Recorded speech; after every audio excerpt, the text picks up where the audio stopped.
Welcome, colleagues and professionals in project management. Today, we are going to take a look at questions from the risk area in preparation for your PMP exam. Let's jump straight into the first set of questions. Your company is going through an agile transformation. The Agile PMO has decided to carry out research to deduce if your firm is well suited for Agile. Which of the following resources would you use to do this? Is it A, suitability assessment radar chart? Is it B, probability and impacts matrix chart? C, risk breakdown structure chart? Or D, continuum of life cycles chart?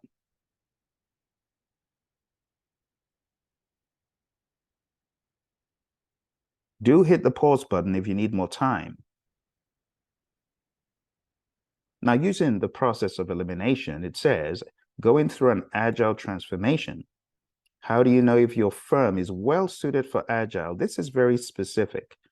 So using the process of elimination, there are some things that don't help us know if a firm is well suited for Agile. It would not be the continuum of life cycles chart.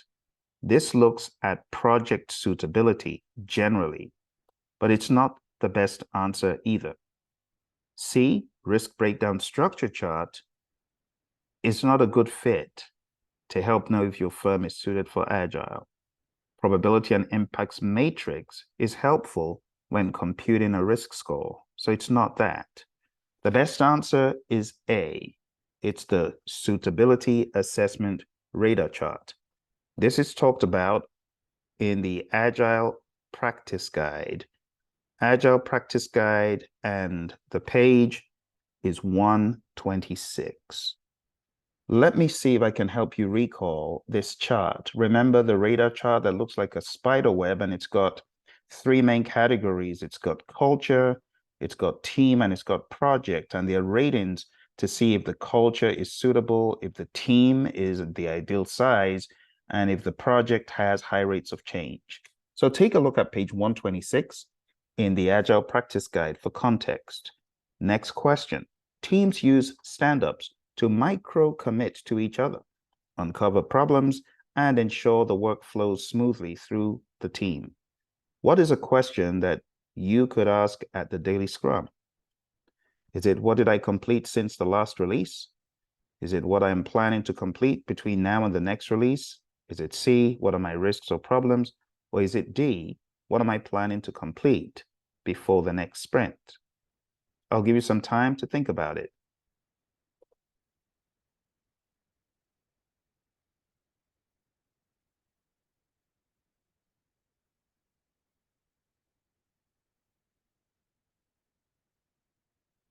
All right, let's take a look at the answer. So the three questions in the world of Scrum are, what did I do yesterday to move us towards the goal? What will I do today to move us towards the goal? And are there any impediments?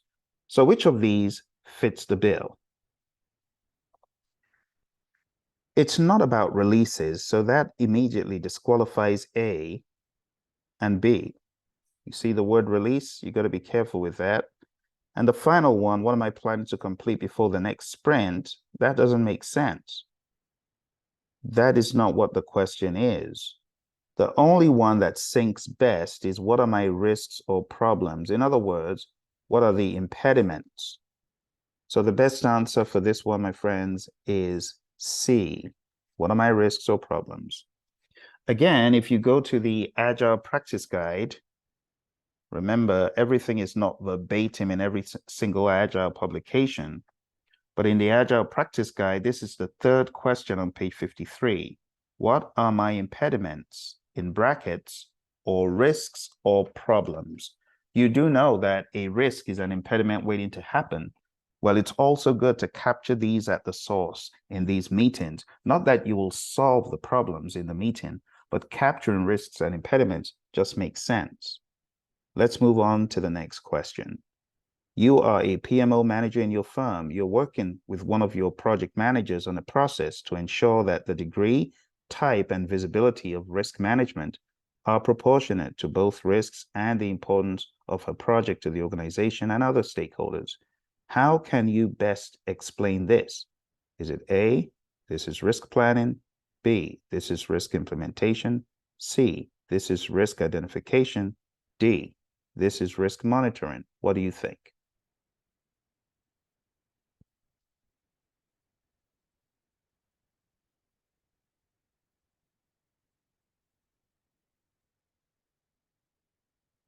All right, let's take a look at the answer. So there's a clue here. Ensure that the degree, type, and visibility are proportionate to both risks and the importance of her project to the organization. Visibility of risk management, proportionate. This is a planning thing. It's not implementation. If the degree, type, and visibility of risk management is not up to par with the profile of the stakeholders and the visibility of the project and the importance of the project, there could be trouble. First of all, you'll be doing subpar risk management. And secondly, you may have some stakeholders push back. So it's not a implementation thing. It's not in the very beginning of identification. It's not risk monitoring, it's risk planning. Now, you do know that identification fits under planning. So when you look at these, try to choose the best answer. Plan risk management is the process of defining how to conduct risk management activities for a project. The key benefit of this process is that it ensures that the degree, type, and visibility of risk management are proportionate to both risks and the importance of the project to the organization and other stakeholders. Let's move on to the next question. You work for a research company that has just gone through an agile transformation. You are now working on a project with a high degree of change and a lot of uncertainty. What is the best way of managing the associated risks? Is it A, execute the work using an agile approach? Is it B, use an iterative approach to execute the work? Is it C, use a purely predictive approach? Or is it D, carry out the work using a plan-driven approach?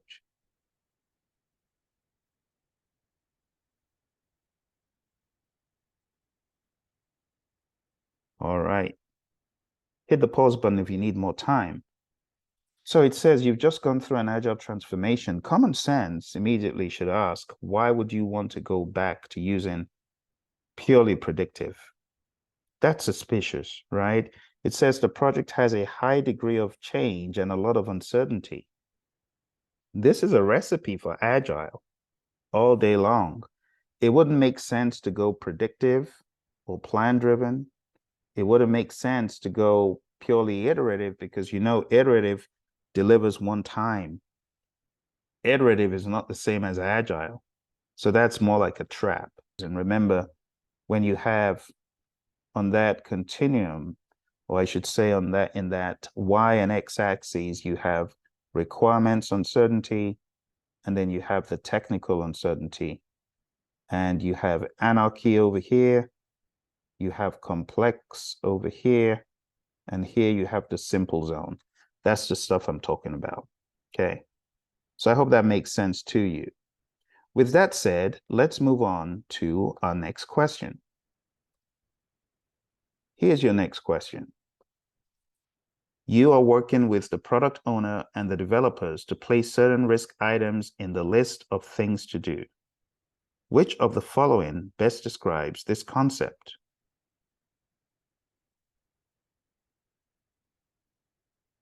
Hit the pause button if you need more time. So this is a pretty straightforward one. There's no such thing as a risk-reward backlog, so we'll cancel that. Product impact backlog is a bogus word, and so is, well, risk breakdown structure is a legitimate one, but that is not where you would place these risk items in the list of things to do. It wouldn't be in an RBS. So the best answer is going to be in your risk adjusted backlog. Remember that we have a product backlog, but when it's risk adjusted, that means the actions, mitigation actions, or whatever risk related actions to be carried out are now in that backlog. So the best answer is B. Let's move on. You are in the process of identifying risks. You are using a technique to determine the basic underlying cause of a variance, defect, or risk. A root cause may underlie more than one variance, defect, or risk. Which method does this best describe? Is it A, cause and effect diagram? Is it B, brainstorming? Is it C, root cause analysis? Or is it D, Ishikawa analysis? I'll let you think about it.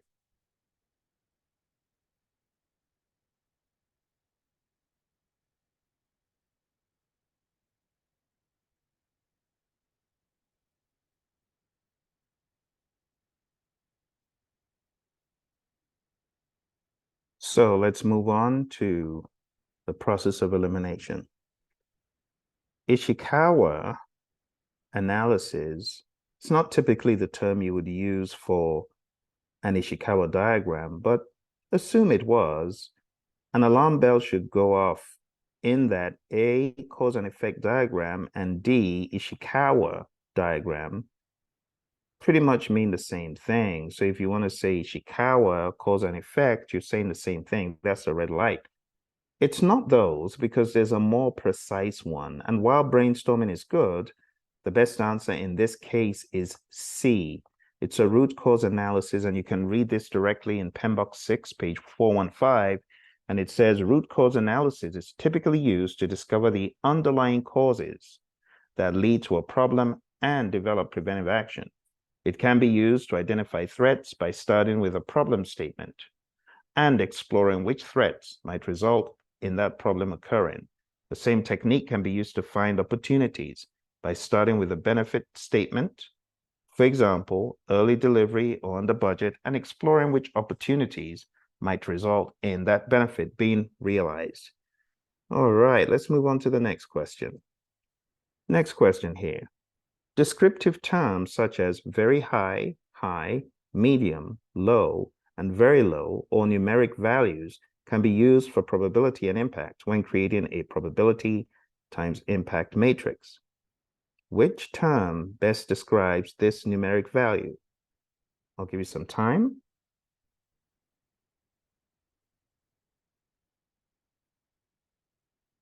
All right, you hit the pause button if you need more time. The best answer here, my friends, when you're carrying out a probability and impact assessment, what would follow is not risk quantity. There's no such term in the guide. It's not a risk number. And EMV is more for quantitative. So it's not D either. The best answer is the risk score. And the risk score is calculated with probability times impact. So the best answer is A, risk score. It reads in the PMBOK Guide, 6th edition, risks are scored in the perform qualitative risk analysis process. The risk register is updated with new information generated during the perform qualitative risk analysis process. Updates to the risk register may include assessments of probability and impacts for each individual project risk, its priority level or risk score, the nominated risk owner, risk urgency information, or risk categorization, and a watch list for low priority risks or risks requiring further analysis. All right, well, there you have it. Let's move on to the next one. Your project has a 70% probability of $10 million profit and a 30% chance of $5 million loss. What is the EMV for the project? Now, I do want to make it clear these questions may not be like this on the exam, especially where multiplication or addition of mathematical functions are concerned, but this is still a good assessment of understanding. So go for it.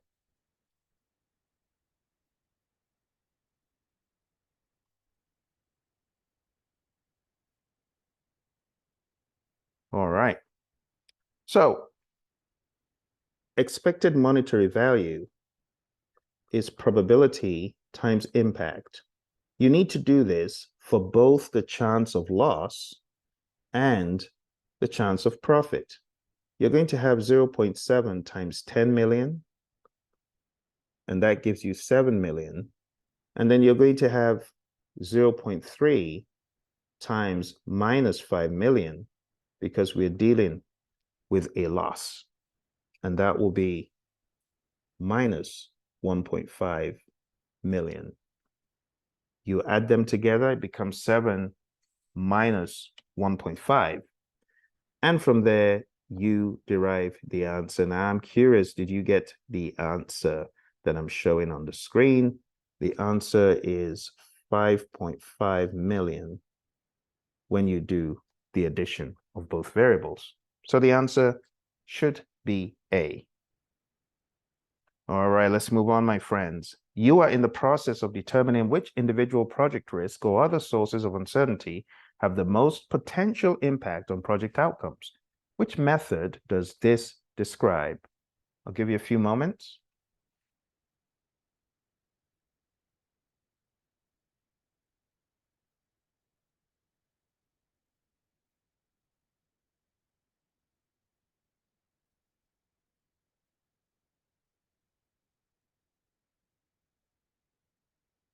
All right, let's use the process of elimination.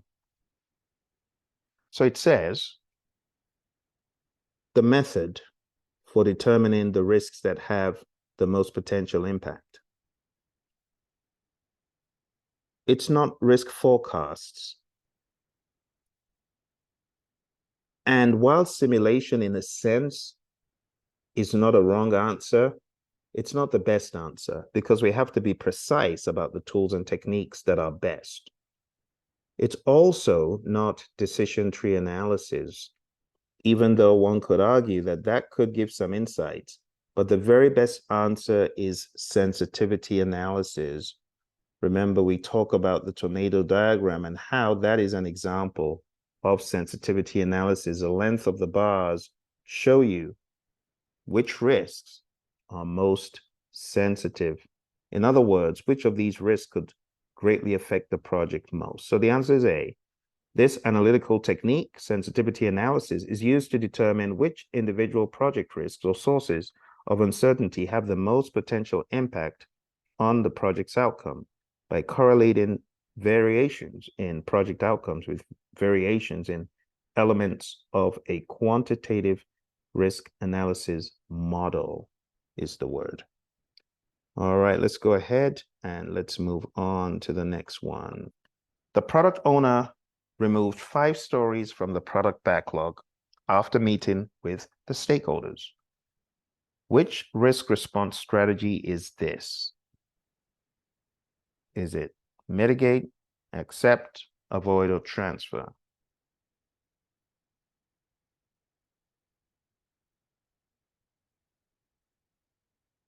All right, so you should understand the responses in the PMBOK guide. You've got A team, accept, transfer, escalate, avoid, and mitigate, or avoid, transfer, escalate, accept, mitigate, right? So which of these is it? When you cut off a chunk of the project, when you take out the scope, you have just done an avoidance. You've not mitigated because there's nothing left. You've cut it off. You've cut off the problem. What could be the problem? Okay. So the best answer here, my friends, is avoid. The avoid strategy. Whenever you cut off some of the scope, just remember that is an avoidance strategy. All right, let's go back and move on. You have encountered a huge risk on your project. The PMO has given you a few options. You decide to remove some of the identified work from the project scope. Which risk response does this describe? Okay. 3, 2, and 1. If you need more time, hit the pause button. So if you've removed some scope, similar to what we just discussed, the best answer is C. It's avoid. It's the same approach, whether you're in the world of agile, hybrid, or predictive. Here's your next one. You have a discussion with your boss that you may need to request additional budget if a particular risk occurs. He tells you there are no funds available to meet your request. Which risk response strategy is this?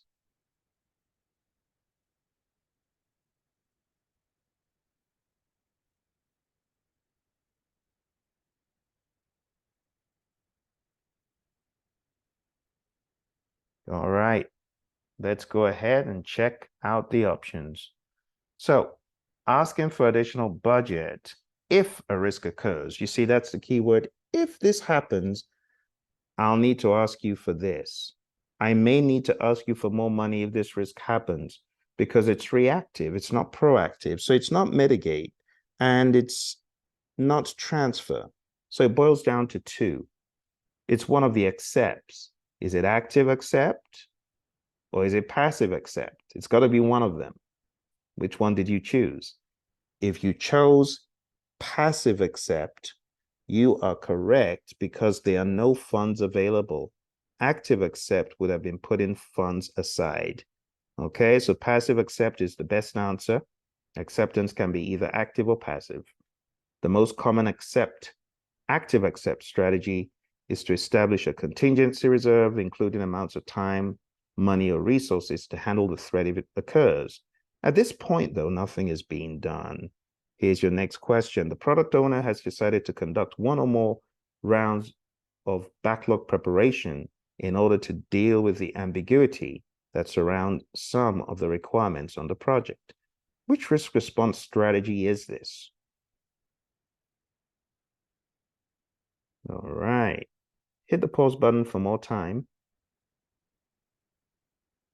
Okay, so in this case, you are doing something proactively to deal with the risk. You're not transferring, you're not avoiding, and you're not merely saying, well, whatever happens, happens, let's just go ahead as planned. No, you're actually doing something because you want to reduce the probability of things going wrong. So in this case, you are mitigating. You are mitigating, and the best answer is A. That's a reduction of the probability of whatever it is happening. Okay. And here, do remember though, that in the 7th edition, you have a couple of numbering schemes. So I'm going to go ahead and make sure that the 2.8 reference does hold because we have various page nomenclatures for the 7th edition, if you get what I'm saying. So this is 2851, and it looks like it's in the wheelhouse of risk. And 2.5.1 is on page 123 thereabouts. And we have indeed the A team, avoid, escalate, transfer, mitigate, accept, talked about there. All right, let's move on. Moving on. In your project, some equipment is to be shipped from another country by sea. The sea route is likely to encounter a storm during the shipment period, which could cause a delay of about 10 days. You identify that not having the equipment on site as scheduled could delay your project by about 2 months. It is therefore necessary to plan an alternate solution. You arrange with a local company that has the same equipment to lease it, pending the time your own equipment reaches your site in case of shipment delays. This is an example of which risk management process? Is it developing a risk management plan? Is it implementing a risk response plan? Is it monitoring project risks? Is it computing the expected monetary value? What do you think? I'll give you some time.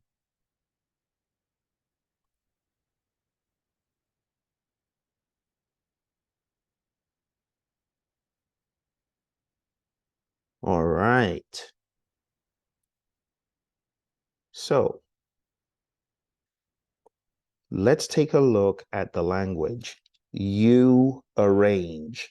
You're not thinking of doing it, you are doing it. You arrange with a local company to do all these things. So it's not computing EMV and it's not monitoring project risk. You are carrying out something, arranging, right? It's not developing a risk management plan. This is really more like a risk response plan. It's like carrying out a plan. See, you arrange with a local company. You have the equipment. We want to make sure we got your equipment to back us up. You're implementing a risk response plan.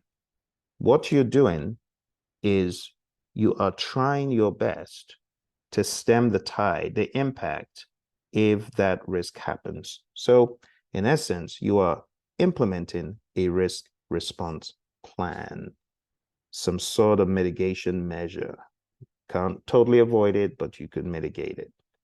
All right, so your plan B is an alternate solution. Let's move on. So it says you have implemented a risk response to deal with an identified risk, B. All right, next one. You have assigned some risk response actions to risk owners outside the immediate project team. Many of these risk owners have other competing demands. Which approach will you use to ensure responses are implemented?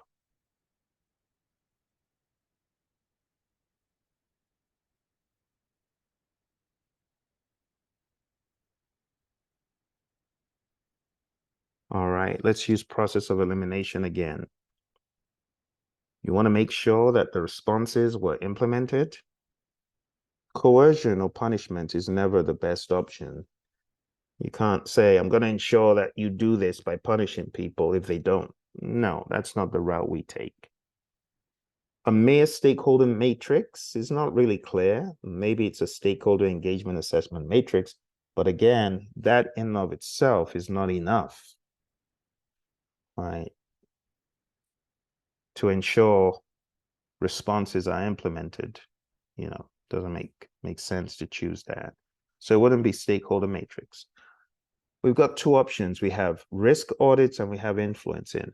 Think about risk audits. They are after the fact, right? It's not ensuring that the response is implemented.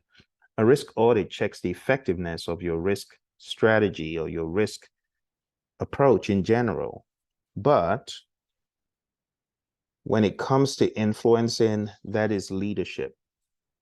And that is a valid way for you to ensure that indeed the stakeholders or the team members or whoever did carry out what needed to be done. So the best answer is D, my friends. So there you have it, my friends. The best answer is D. It's influencing. You can find this on page 451 of PMBOK 6. It says interpersonal and team skills that can be used for this process include, but are not limited to, influencing. All right, let's move on. Your team has overcome a huge risk, and you need to ensure that this risk is gone once and for all. You decide to conduct a risk assessment as part of what? What should your risk reassessment be part of? Think about it.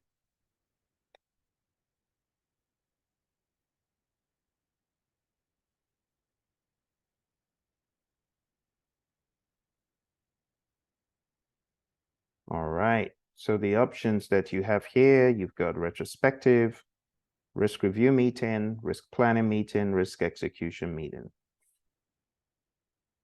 So a risk reassessment reassesses your risk performance, which means you're actually carrying out the risk management plan at this point. You are executing stuff, right? So it's no longer in the planning aspect. So it's not C, it's not planning.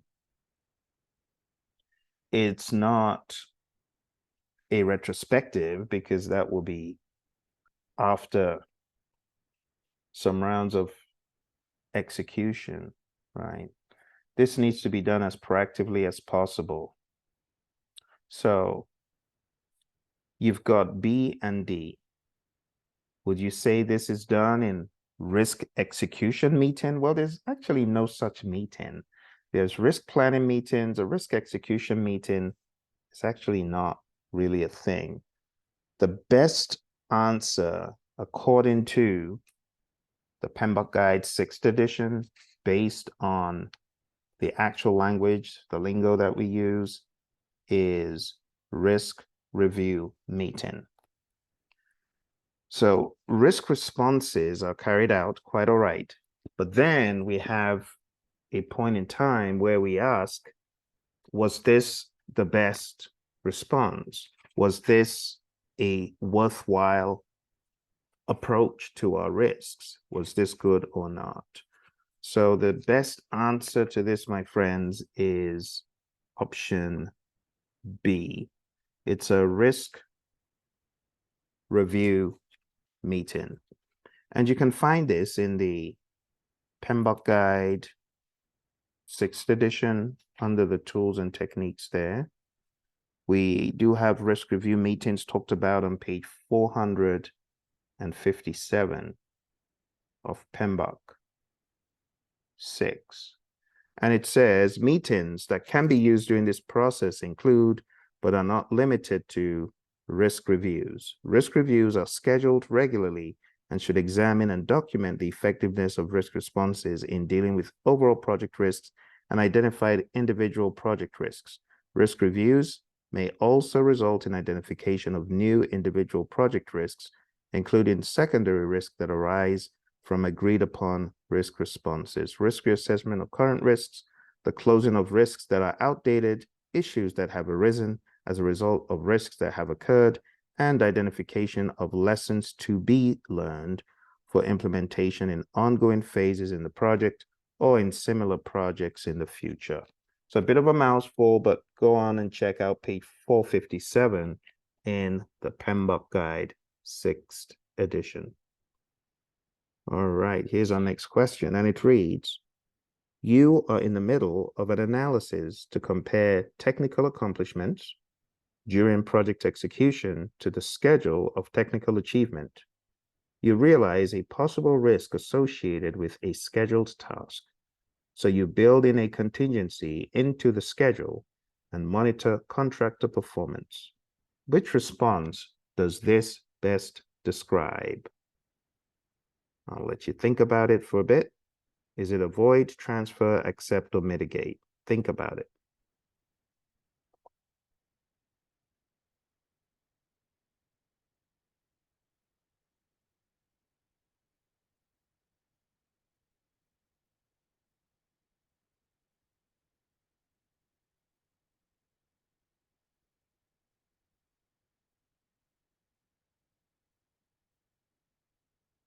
All right.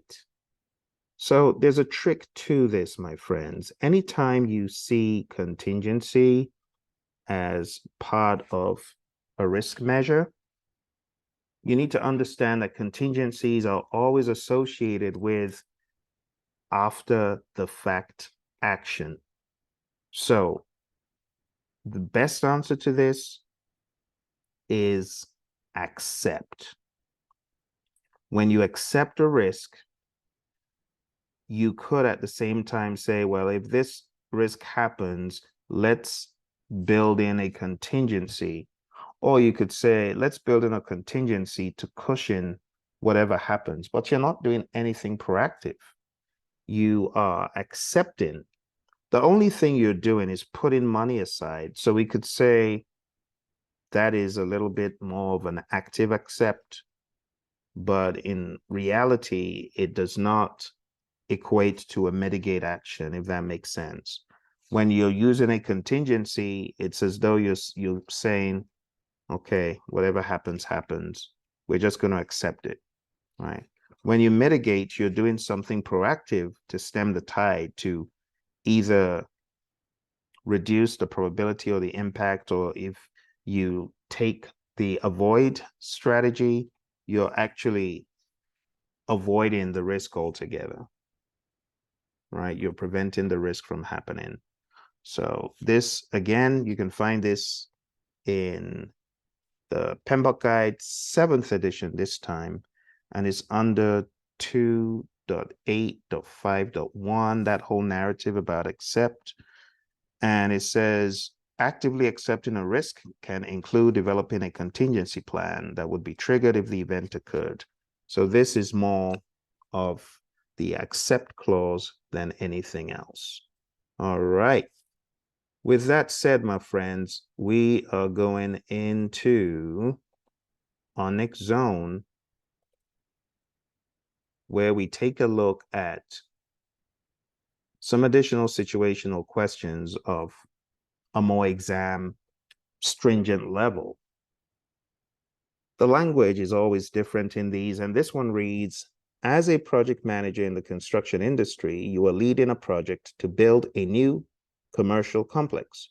During the execution phase, you identify a potential risk related to adverse weather conditions that could impact the project. What should you do next to manage this risk effectively? I'll give you some time to think about it.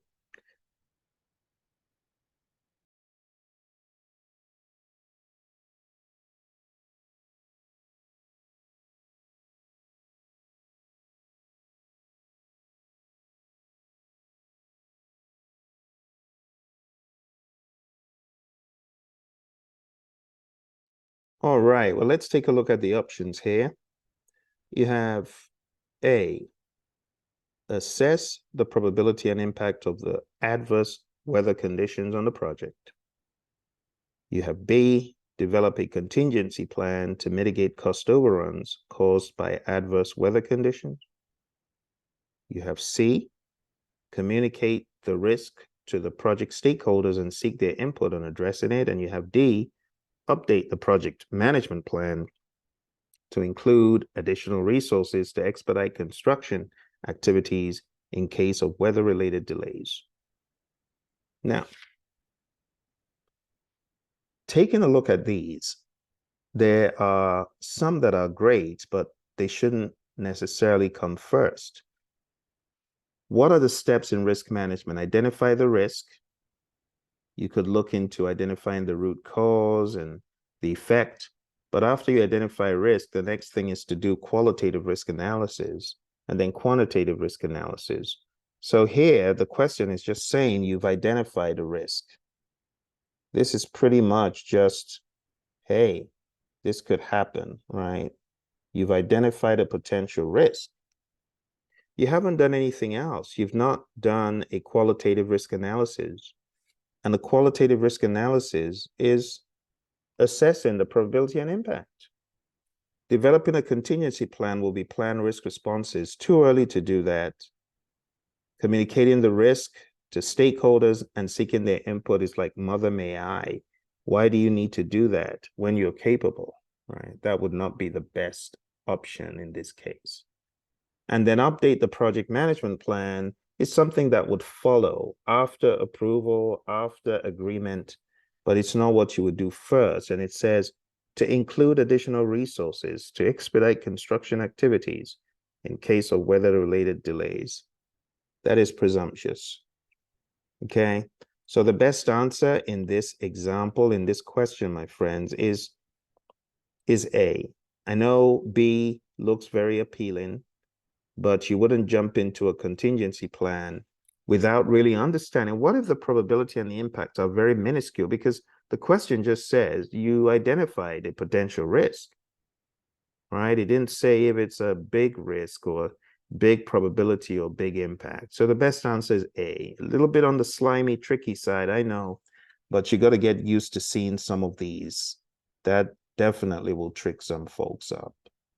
All right, let's go to our next one. Number 24.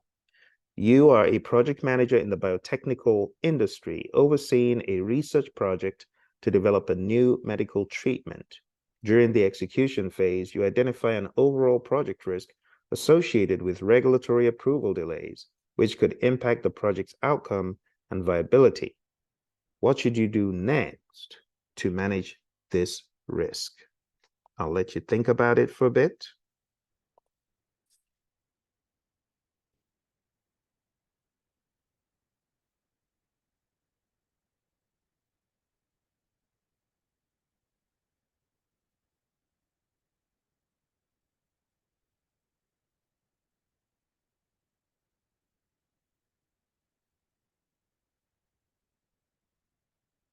All right, let's go ahead and analyze this question. So think about it. Project manager, during execution, you identify an overall project risk. An overall project risk is one that can bring the project to its knees, kill the project, could be very bad. And it says, what should you do next? Well, if you identify something that could kill the project, you're going to want to take action ASAP, that's for sure. Analyzing the potential consequences of regulatory approval delays. You already know this is an overall project risk, so it can kill the entire project. That's what. See, that's what it could do. So analyzing potential consequences, you already know the consequences because it's told you it's an overall project risk. These are very, very important big risks that could kill an entire project. So A has already been done for you and it been labeled as an overall project risk. Okay. Let's go to D. Update the project management plan to reflect the potential timeline extension. You wouldn't update potential extensions. You need to ensure that whatever you're doing is indeed approved, right? So it's not that. So we'll cancel D, and that leaves you with B and C. As usual, boils down to 2. B, collaborate with the regulatory authorities to expedite the approval process, minimize potential delays. Let's think about this very carefully. You're talking about a regulatory situation. Imagine looking for regulatory approval from the likes of the FDA or some other body like OSHA. Can you expedite their approval process? Think about it. Is that realistic? This says minimize potential delays. Think about it. In all reality, is that the best option? Definitely collaborating with regulatory authorities is important, but to expedite the approval process? Really? Think about this. Let's go back to the question. It says, during the execution phase, you identify an overall project risk associated with regulatory approval delays, which could impact the project's outcome and viability. So this is important. But when it comes to regulatory delays, expediting the approval process and minimizing potential delays is out of your control. You cannot bank on that. That would not be the catch-all answer. And honestly, if you're not in the right sense or the right frame of mind, it could be hard for you to deal with this question. I'll just be straight up honest. You have to be really laser focused that A and B are not the best options. Neither is D. And that leaves us with 1, C. Develop a risk response plan. Good. To do what? To address the regulatory approval delays, whatever that might look like. But we cannot prescribe that it's going to be this. We may not even have inroads to those regulatory authorities, which is why B is not the best. It's presumptuous, right? But if we look at C, let's take all the markings away. Develop a risk response plan to address the regulatory approval delays, whatever that might look like. We don't know right now, and ensure project continuity. It will lead to a win. But in B, how do we know we have those inroads? And how do we know that will lead to a win? It's a bit out of our control. Like I said, A has already been done for you pretty much. And D is early. So the best answer here, my friends, is none other than develop a risk response plan. The explanation here says this is an overall project risk. By developing a risk response plan to address the regulatory approval delays and ensure project continuity, the project manager can proactively manage the risk, implementing appropriate strategies to mitigate the impact on the project timeline and maintain progress. Option B, collaborating with regulatory authorities, could be a valuable strategy, but it might not always be entirely within your control, and it might not eliminate all delays.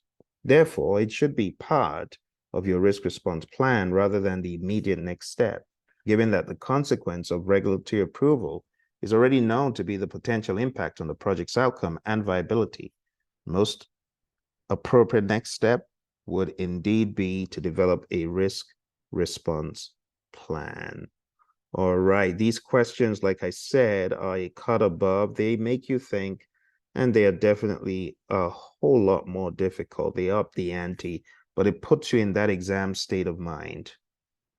Question 25. As a project manager in the financial and banking industry, you are leading a project. I'm going to let you read it just so that you get into the character of the exam, and I'm going to let you spend some time thinking of how to answer it. I'll give you some time differently this time.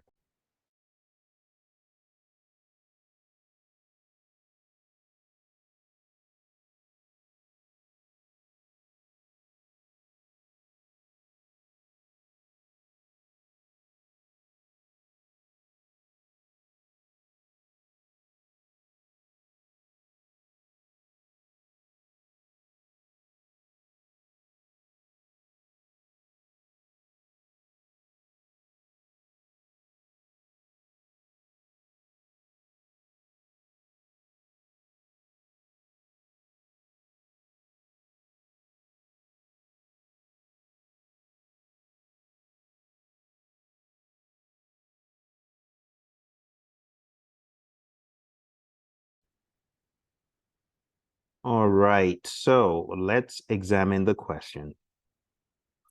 I'll point out a few things by using the highlighter.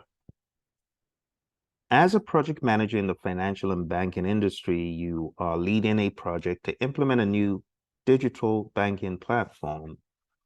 During execution, you identify risk related to cybersecurity breaches that could compromise customer data security. Oh dear, this could be really bad if it does happen.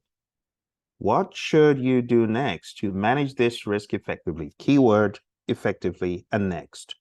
So if you find that customer data could be compromised, not that it is being compromised, but it could happen, you need to be proactive and take proactive action, not reactive action. Developing a contingency plan is reactive action. We already know that developing a contingency is like accepting. So it's not C. If you chose C, it's not right. C says develop a contingency plan to minimize the impact of a cybersecurity breach on customer data. That doesn't make sense. Contingency plan means it's happened. Let's minimize the impact of this breach. Why would you choose that? You're signing up to allow it happen? No. Let's take a look at the other option D. Update the project management plan to include regular security audits and vulnerability assessments. It's not a bad thing to do, but that is not your major step now. Right now, you need to do something to stem the tide to prevent this from actually happening. It's still a risk. So what are you going to do to be proactive about it? Let's take a look at A. Conduct a detailed, comprehensive risk assessment to identify potential vulnerabilities and security measures. So think about it. We're going to conduct a big old risk assessment. We're going to find probability times impact to identify potential vulnerabilities. So we find all of these 1, 2, 3, 4 vulnerabilities. And then we go a step further to say probability times impact, because you just said a risk assessment, right? So would you do that? Would you carry out a big old risk assessment when you have this going on? Think about it. Would that be the first thing you do? Would that be the best thing to do? What other option do you have? Well, B says collaborate with cybersecurity experts to implement. You're going to implement this ASAP, robust security controls, and preventive. You're going to prevent this from happening. That's what you need to do, because this is a cybersecurity risk. You need to prevent it from happening. You need to be aggressive, right? So D is presumptuous, C is reactive. A, conduct a detailed, comprehensive risk assessment. Detailed assessment and don't do anything about the exposure is not the best option. What you do want to do is collaborate with cybersecurity experts. They can do all the assessment stuff that they need to as part of implementing robust security controls and preventive measures. You want to go with that. That is the best option for this question, my friends. Okay. So the best answer I would have imagined is B. The rationale: by collaborating with cybersecurity experts to implement robust security controls and preventive measures, the project manager can proactively manage the risk of cybersecurity breaches, safeguard customer data, and ensure successful implementation of the digital banking platform. You need prevention. That's the most important thing. All right. Well, I hope this has been making sense. It's a very long session, but risk is a beast, and we very much needed to do this. Let's take a look at our final question, the spinner. It reads, an experienced project manager on a hybrid project resigns, and a new project manager joins the team. During the initial assessment of project documentation, the new project manager discovers that the impediment log has not been updated for the past month. What should the project manager do first?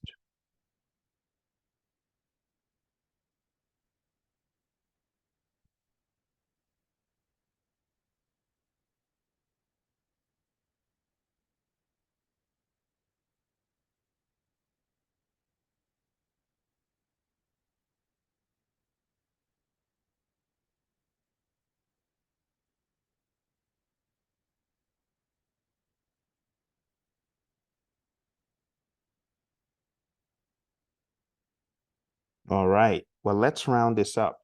So we have, do you consult with the team to understand the current state of impediments? Do you examine the issue log for risks and issues, not on the impediment log? Do you escalate the matter to the product owner since they own this backlog? Or do you check in with the business analyst, as this is usually their job? Let's use the process of elimination. First of all, this is not the job of the business analyst. That is not true, right? The whole idea about the impediment log being the job of the business analyst is wrong.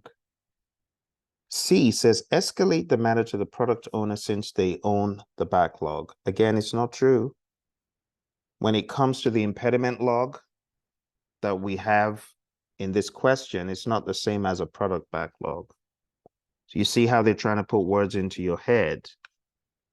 You will have questions on the exam that do that. So you need to know your content very well to delineate fact from fiction. C is fiction, right? They don't own the impediment log. They own or are accountable for the backlog, product backlog, but they don't own the impediment log. Let's take a look at B. Examine the issue log for risks and issues, not on the impediment log. You don't examine an issue log for risk. They're different. The risks are in the risk register. The issues are in the issue log. So B is not correct. The best answer is A. The best answer is consult the team to understand the current state of impediments, option A. Okay, and that is how you should address questions when you encounter them on your test. You should always, first of all, assess by using the DIGCIV approach. DIGCIV, define the problem, identify the root cause, generate alternatives. You've heard me say that before, right? The whole DIGCIV thing. Let's clear this and do it. Define the problem, identify the root cause, generate alternatives. Then you choose the best alternative. And then you go through it mentally and make sure that it's indeed the best, right? We have implement and verify, but you got to do this mentally on the exam. But practically, what is the problem of this in this question? Identify the root cause, generate alternatives, and then choose the best alternative. Okay? So my friends, I know lots of you getting ready for this test. I know you're working hard. I applaud you on working hard, but I want to challenge you even more to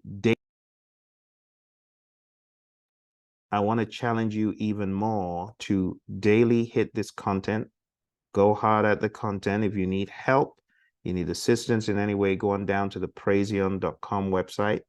We'll be very happy to help, to give you any clarity. And if you need courses that can help and prepare you for the exam, check out our courses on Praizion.com. Thank you very much. I wish you all the very best. You take care and bye for now. And don't forget to hit like, subscribe, and share this with your friends. Appreciate you hitting the bell icon as well. Like, subscribe, share. See you in the next video. You know, this is a series of 10. We only have 2 left, so make sure you look for all the previous episodes. Thank you.